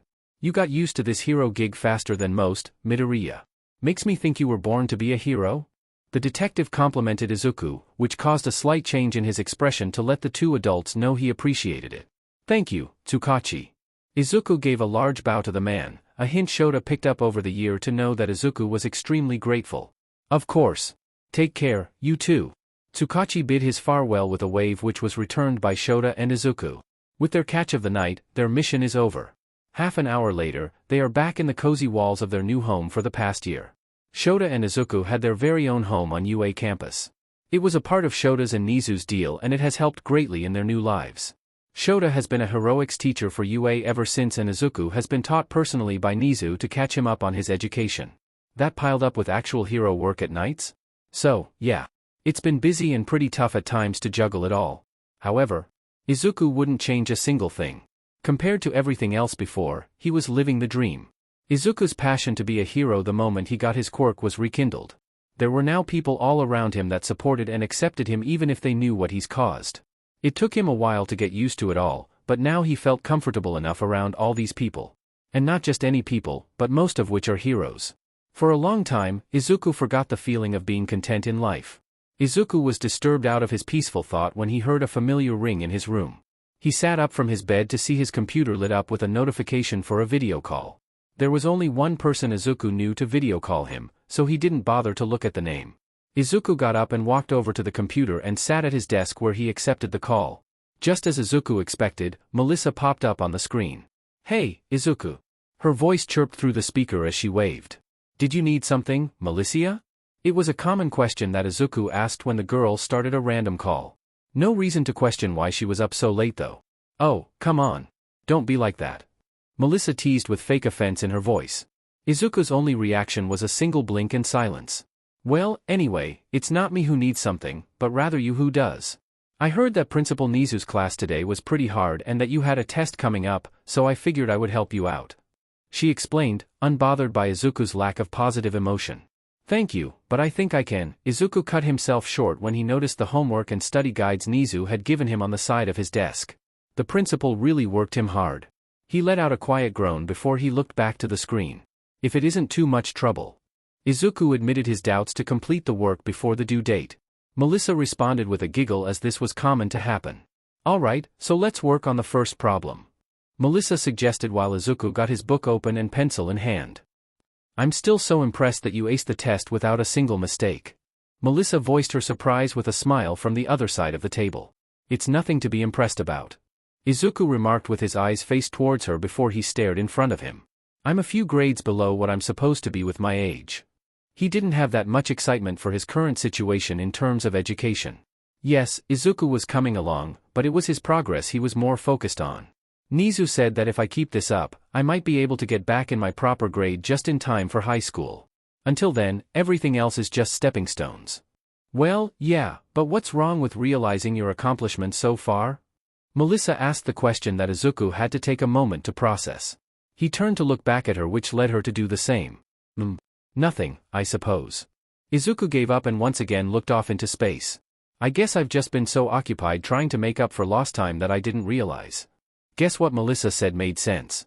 He's been trying so hard not to waste what he's been given that he's ended up ignoring it anyway. Funny how the world works. You also helped me out a lot with my studies, so thank you. Anytime. It's funny because I'm a few grades above my age, so I'm always here to help you out. The girl tilted her head and flashed a smile. A common personality trait Izuku has gotten used to seeing. I feel so out of place. A chuckle interrupted their conversation and they turned to see the third person at their table. Oh, sorry, Uncle Toshi. Didn't mean to make you feel left out. Melissa told the lanky man from before.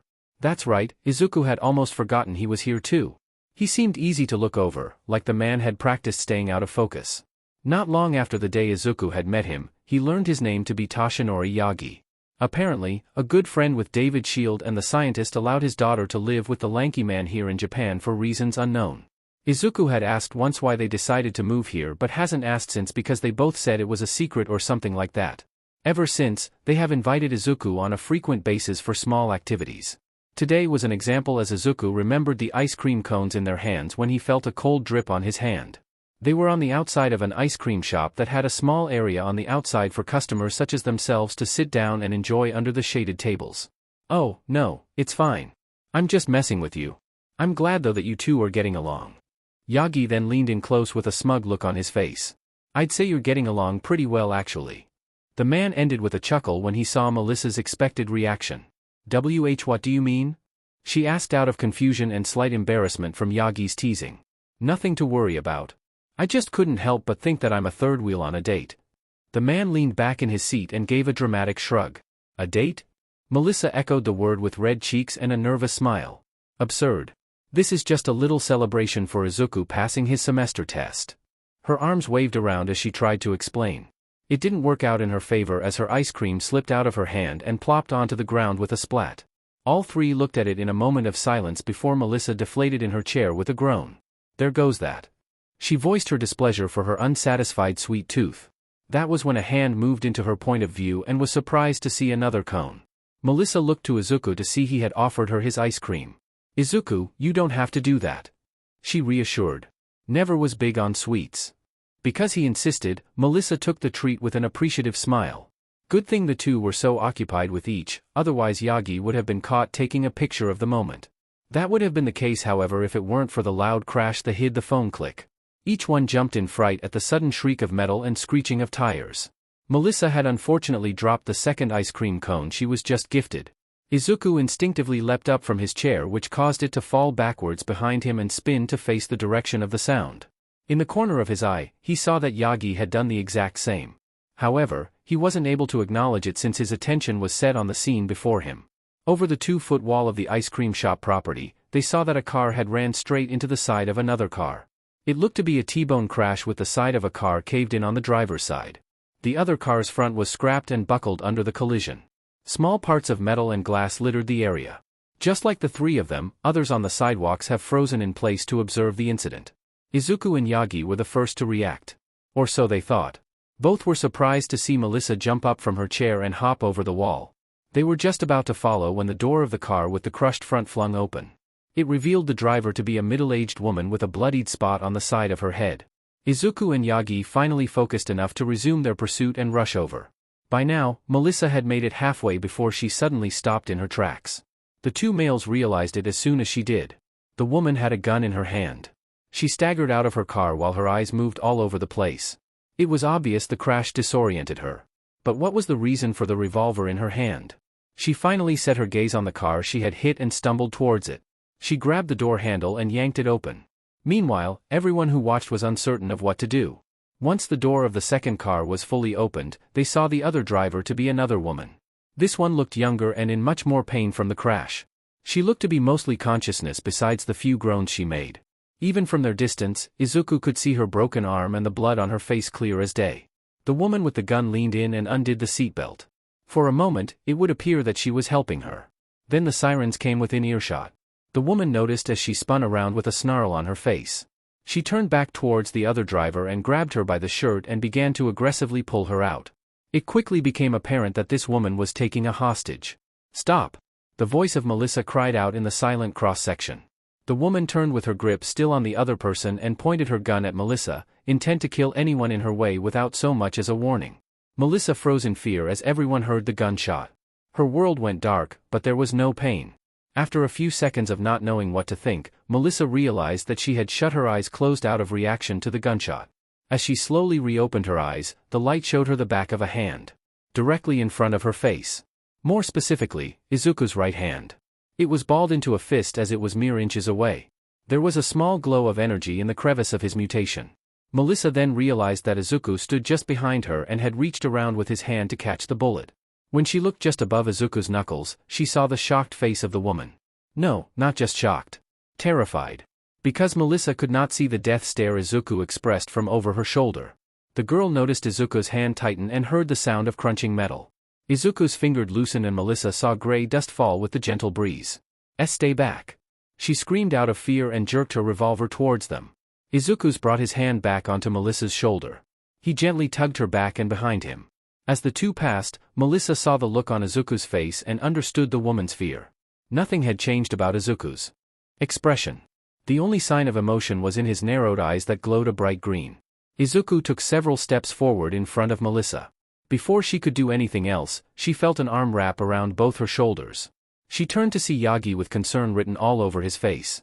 "Leave it to him," he whispered as he pulled the both of them further away from the woman. "I said stay back." The woman shouted again. Izuku stopped his slow approach and stood barely 15 feet away. "Give up." Izuku's curt command caused the woman to flinch, but she still held her aim. "You can F off. I'm the one giving orders." From the way the lady waved the gun and shook the unconsciousness woman in the seat, it was safe to say that this was a villain. "And why should I listen to you?" Izuku inquired with an unimpressed tone. The villain snarled at his question and pulled the innocent woman further from her car. Her front half hung from her seat as she was held up by the gunner. She let out another half-aware mmmmm when the revolver was pushed against the side of her head. "Because if you don't, then I'll send a bullet through her skull, ear to ear." The villain screamed her threat for all around to hear. There were gasps of shock and horror along the sidewalks. That wouldn't be a good idea. Izuku made her idea sound dumb, which continued to frustrate the villain, but also keep her attention on him. And why the F, not? The use of the villain's vulgar vocabulary struck a memory in Izuku, but he ignored it.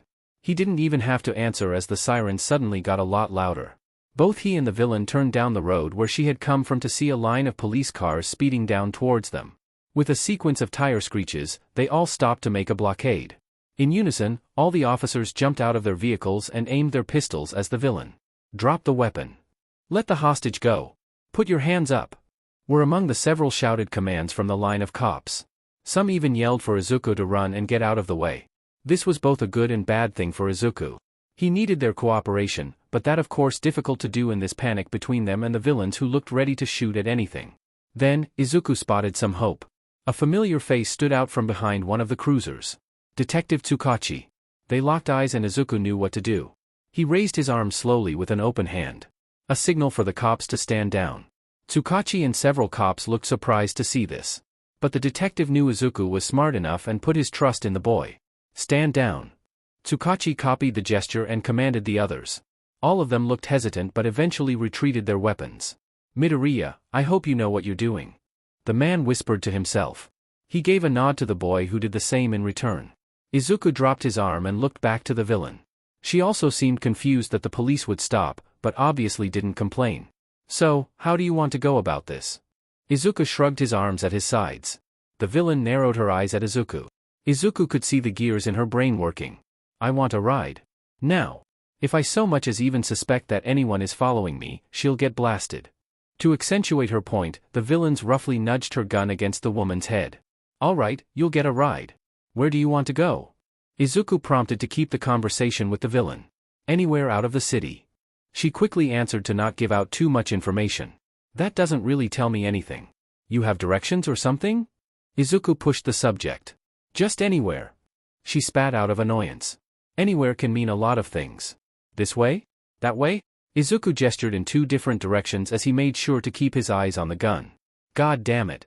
Just take me dash. The villain never finished that sentence because the moment she took the gun off the woman's head to point to her right, Izuku's eyes flashed green. A bolt of energy shot from his eyes and at the gun. It blew up in her hand and the villain yelped in pain. There was no time to react after that before Izuku was suddenly in front of her. He grabbed her by the shirt and threw her to the ground in front of the police. Before she even hit the ground, Izuku spun to catch the woman. All of this happened in only a couple seconds.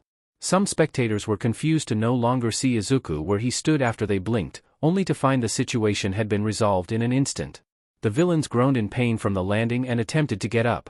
She didn't even get the chance before police were already on top of her with cuffs in hand. Izuku watched as she thrashed and cursed while taken away by two officers. At the same time, other officer came to Izuku's aid and took the injured woman off his hands. She still looked to be half awake and confused about her surroundings. Izuku doubted she even realized that she had been held at gunpoint a minute prior. And just like that, the hostage situation was taken care of. Izuku was about to head back to Melissa and Yagi before he was stopped by a sound. A lot of sound to be exact. He noticed that the people all around on the sidelines have started to clap and cheer. He stood at the center of attention with an unknown feeling in his chest. Sure, Izuku has done hero work before, but only for half year he's been under Shota's care. The first half was just training to use his quirk. And even then, it was all in secret at the dead of night. There were no crowds to cheer for him and give him praise. It was a nice feeling. Midoriya. Izuku turned to the call of his name to see Tsukachi approaching. He had a look of pride and relief. I did not at all expect to see you on the scene. He admitted as he stood next to Izuku to look over the crash. Neither did I. What happened? Izuku asked to be filled in. We got a call that a known villain shot the janitor of the hotel she was staying at because the janitor had discovered her true identity. A small-time villain by the name of Bullet Factory. A nifty little quirk that lets her make any kind of bullet out of her fingertips. She ran out right after and zoomed off in her car. That was before she led us to you. Tsukachi gave a simple explanation. Izuku now understood the villain's rash and panicked behavior. Will the janitor live? Izuku voiced his concern. Fortunately, yes. The woman rushed her shot and only grazed the janitor. Stormed off right after and thankfully didn't run into anybody else. I'm more concerned about the lady she hit. Tsukachi turned back to the crashed vehicles. They were obviously totaled and would never be driving any road again. Right. The voice behind the two brought their attention on the cop. Little Miss Bullet has already on her way and the injured civilian is stabilized. He announced to the detective. Good. Thanks for the report. Tsukachi gave his gratitude to the man. The cop hummed in response before he looked to Izuku with a disappointed expression. Now, what are we going to do about you? What you did was brave, kid, but also a law break for using your quirk to harm another person. The man spoke like a father to his son. Before he could say anything else, Tsukachi quickly stepped in. That isn't necessary, officer. Midoriya broke no laws because he is under special law to be allowed to give assistance if given permission, which I have. Tsukachi held a hand towards the officer in defense of the boy. The officer looked surprised at this and backed off. All right then. I'll just leave the rest to you, detective. The man gave and turned away to head back to the main squad. Thank you. Tsukachi blinked and turned to face Izuku. The man couldn't help but smile. "Thank you," the detective corrected. He gave Izuku a nod and followed the officer. Izuku headed his own direction to see Melissa and Yagi not far off. The girl of the two had a big beaming smile while Yagi had pride in his bony expression. And perhaps something else as well. Was it reassurance? Oh well. Izuku was more worried about Shota's reaction when he figured out about this. The phone in his pocket started to ring. One look at the name on the screen and Izuku already knew the answer. Out of all that, however, Izuku only had one question. What was a date? It was hot. That was for sure above all else. And dry. Can't forget that it's dry. Made perfect sense as there wasn't any sign of water for as far as the eye can see. Not even anything to have moisture. Nothing but a horizon of dirt, sand, and rock to make an orange landscape. So, what are we doing out here again? Izuku felt each word come with a slight pant. The head of the program said that they have been asked to test the limit of your abilities. Nizu answered as he fiddled with a camera stand. You're obviously capable of mass destruction, but they also want to know if your quirk can be used in different ways. Before he finished, Nizu finished the camera setup and pressed record. And we came here because, Izuku trailed off in hopes that someone will understand his confusion. Because this place is empty. Nizu made that sound more exciting than it really was. This place is your playground to experiment and test your power. And why I have this? Izuku poked at the sports camera strapped to his waist. But why couldn't we have done this back at UA? Izuku didn't mean to make it sound like he was complaining. He just didn't understand the reason why they had to cross the ocean and halfway around the world to go in the middle of nowhere of a desert in Africa. Actually, Izuku was pretty excited about it. The trip was kinda nice, but why in Africa? Because Midoriya, you're not going to be doing anything here the way you have been at UA. Shota came in with the cryptic message. Here, there will be nothing to hold you back.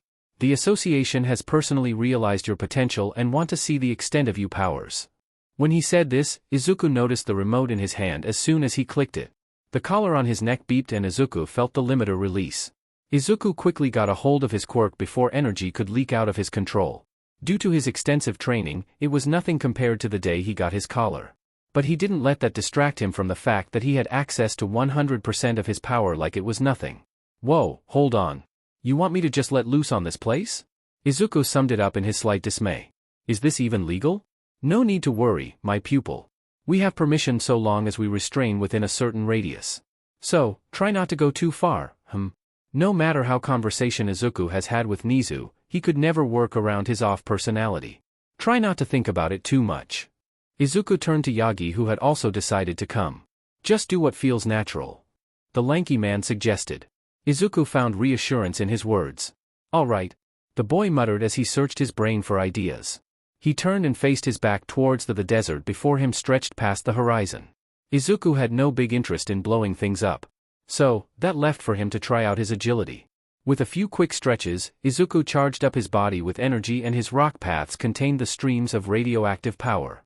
He crouched down and simply jumped. Well, he says simply jumped, but he doesn't think that most people who simply jumped wouldn't end up over 100 feet in the air. Izuku wobbled against the wind to keep himself upright. His ears were filled with the sound of high speeds as he slowly began his rapid descent back to the ground. The boy braced and was able to withstand the impact. The ground was a different story as the rock cracked and caved around his feet. This caused Izuku to nearly lose his balance as soon as he landed and almost fell over. However, he was able to regain his footing and had successfully done a super jump. Izuku had practices these before in the large open field of UA's training grounds, but he figured it to be a good idea to have an uneven terrain to test on. Izuku turned around to see that he had jumped a considerable distance. The three adults were much smaller, but not small enough to where Izuku couldn't see Yagi waving and not wave back. The boy scanned his surroundings in search of ideas. He figured it would be better to get a higher view, so he aimed towards a large rock structure and leapt. He went further this time to reach his mark. Izuku felt that the ground he jumped from dented slightly. The three adults watched the small shape of Izuku fly through the air and land on a buildup of orange stone. He almost looks like you. Nizu commented as he kept the camera aimed at Izuku. He certainly has the capability. Yagi didn't take his eyes off the speck in the distance that continued to jump from rock formation to rock formation. I'm just glad he's on our side. He shuddered at the thought of the radioactive boy being a villain and possibly having to fight him. I think we all are. Nizu replied humorously, the mouse always able to joke about worrisome topics. I also think we should move. The mouse's tone suddenly did become worrisome. In that moment, Yagi had realized he had lost track of Izuku in their conversation and looked back up into the sky. Never mind, he found him. Yagi quickly scooped up Nizu and the camera and ran to the side. He was surprised to see that Shota was already out of the way, but not surprised at the same time. Izuku's shouts began to make a rapid approach. It was clear that his fall wasn't exactly in his control. Only just before he crashed into the ground. Even though he landed feet first, he wasn't able to balance out his momentum and ended up tumbling forward for several meters, leaving behind explosions of dust and pebbles. Once he finally came to an end, the three adults made their way over to the crash site. Izuku still lay on the ground on his back. His clothes were roughed up, but he didn't look injured. "Are you hurt, young man?" Yagi asked as he leaned over the unmoving boy, Nizu, and the camera still in his arms. Izuku peeped his eyes open with a groan and slowly sat himself up. "No. But that doesn't mean that wasn't unpleasant." Izuku sounded unimpressed with his landing, which was understandable. "Sorry to hear that." Yagi felt bad and took a moment to think while Shota lent a hand to pick Izuku off the ground. "Maybe it'll be better if you put one foot ahead of the other when you land." Yagi spoke from experience when he said this. Izuku looked at him once he stood and speared to give it some thought. "I'll have to try that out sometime, but I think I'm good jumping around for the time being." Izuku looked appreciative of Yagi's advice, but he didn't want to further mess up his clothes more than he already has. "Anything else I should try?" the boy asked Nizu, who was still for some reason in Yagi's arms. "I believe what they're most interested in is to see how well you have control of your quirk. Think you could do something flashy for us?" Nizu inquired with visible interest. Yagi and Shota suspected that Nizu enjoyed watching Izuku's quirk more than observing it. Izuku paused to think about this. He looked past them into the empty wasteland of the desert. "You said that there was nothing for me to destroy out here, right?" Izuku's tone hinted at some seriousness in his question. He and Nizu locked eyes and the mouse seemed to understand. "Nothing but sand, rock, and more sand." The principal prompted with a nod. Izuku let out a sigh and walked past them. "All right, I'll give you flashy," he muttered along the way. "Why do I get feeling that something big is about to happen?" Yagi looked to Shota, who looked done with the situation. Nizu hopped out of his arms and set the camera back up, a gleam in his little mouse eyes. Izuku stopped once he had made about a 50-foot distance between himself and the others. He couldn't deny the curiosity he's had ever since his quirk was forcefully mutated. Just how strong was he really? It's common for quirks to grow as their users age and develop. If that same concept applied to him, then what power did he have now compared to when he was 7? If he was going to test that out, this would possibly be one of his only chances without putting much at risk. The ocean was of course an option. But, he didn't want to hurt all the little fish. "Okay, stop thinking about little fish. Concentrate." Izuku let out slow breath and closed his eyes. He felt his energy flow through his body at an increasing rate.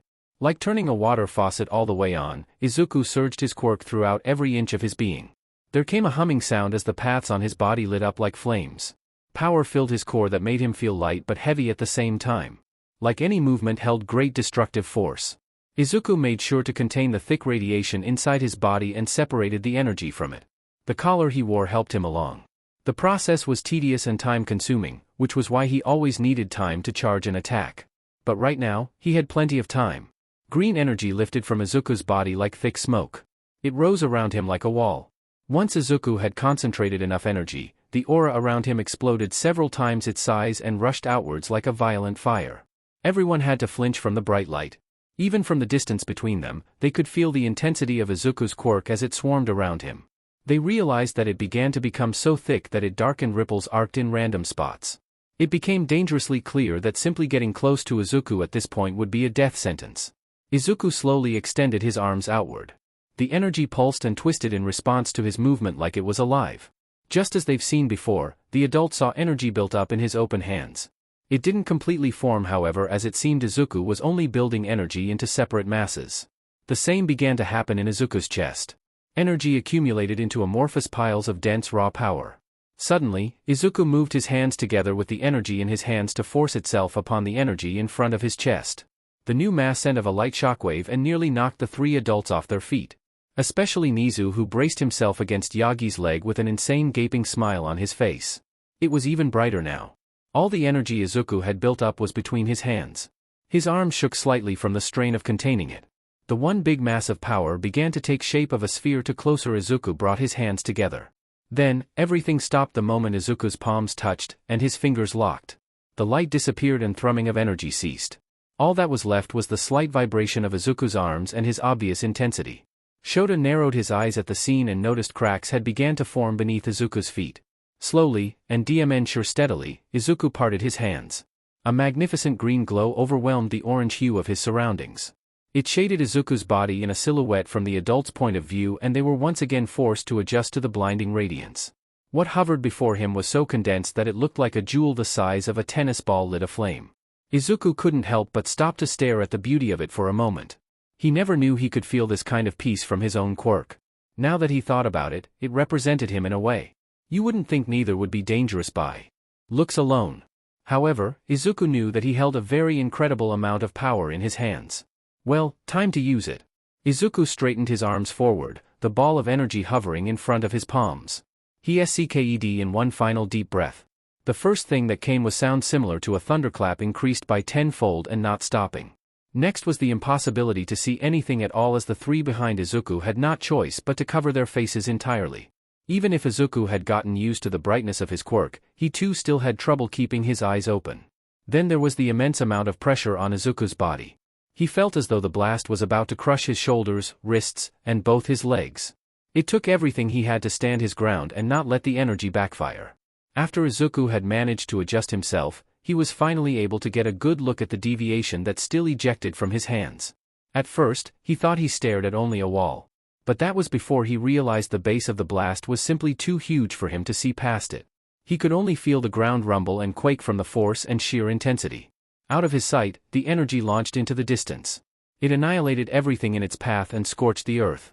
If there was anything alive in this dry desert, it surely wasn't anymore. After several long seconds, the buildup of energy finally began to shrink. The pressure on Izuku's body lightened as both light and sound dimmed. He could already feel himself relax before it completely dissipated. Once it was completely gone, Izuku let out a rough exhale. His arms fell limp at his side, and he nearly fell to his knees. But he managed to keep himself upright and look back up. Izuku didn't know whether to fear what he saw or be amazed by it. A great cavern reached so far that Izuku couldn't tell when it ended. The ground sizzled and steamed with heat from the blast. The hole was so wide that Izuku thought that a building laid on its side could have fit. It was truly a result of pure devastating power. This was what those villains wanted to wage war on the world with. If they had managed to control Izuku, they would have achieved it. Izuku felt sick to his stomach at the thought of this kind of ruin in the middle of a city. And he knew that if he really wanted to, there would be no one to stop him. That was why the only thing Izuku feared in this world anymore was himself. Ah, there went Izuku, getting lost in his dark thoughts again. Good thing Yagi came along to drag him out of his thoughts with the American language. Holy shit. Okay, sadly the chapter is over. And if you enjoyed the video, just leave a like and subscribe with post notification, so when the next chapter is ready, you will be notified. Okay, see you in the next video. Bye.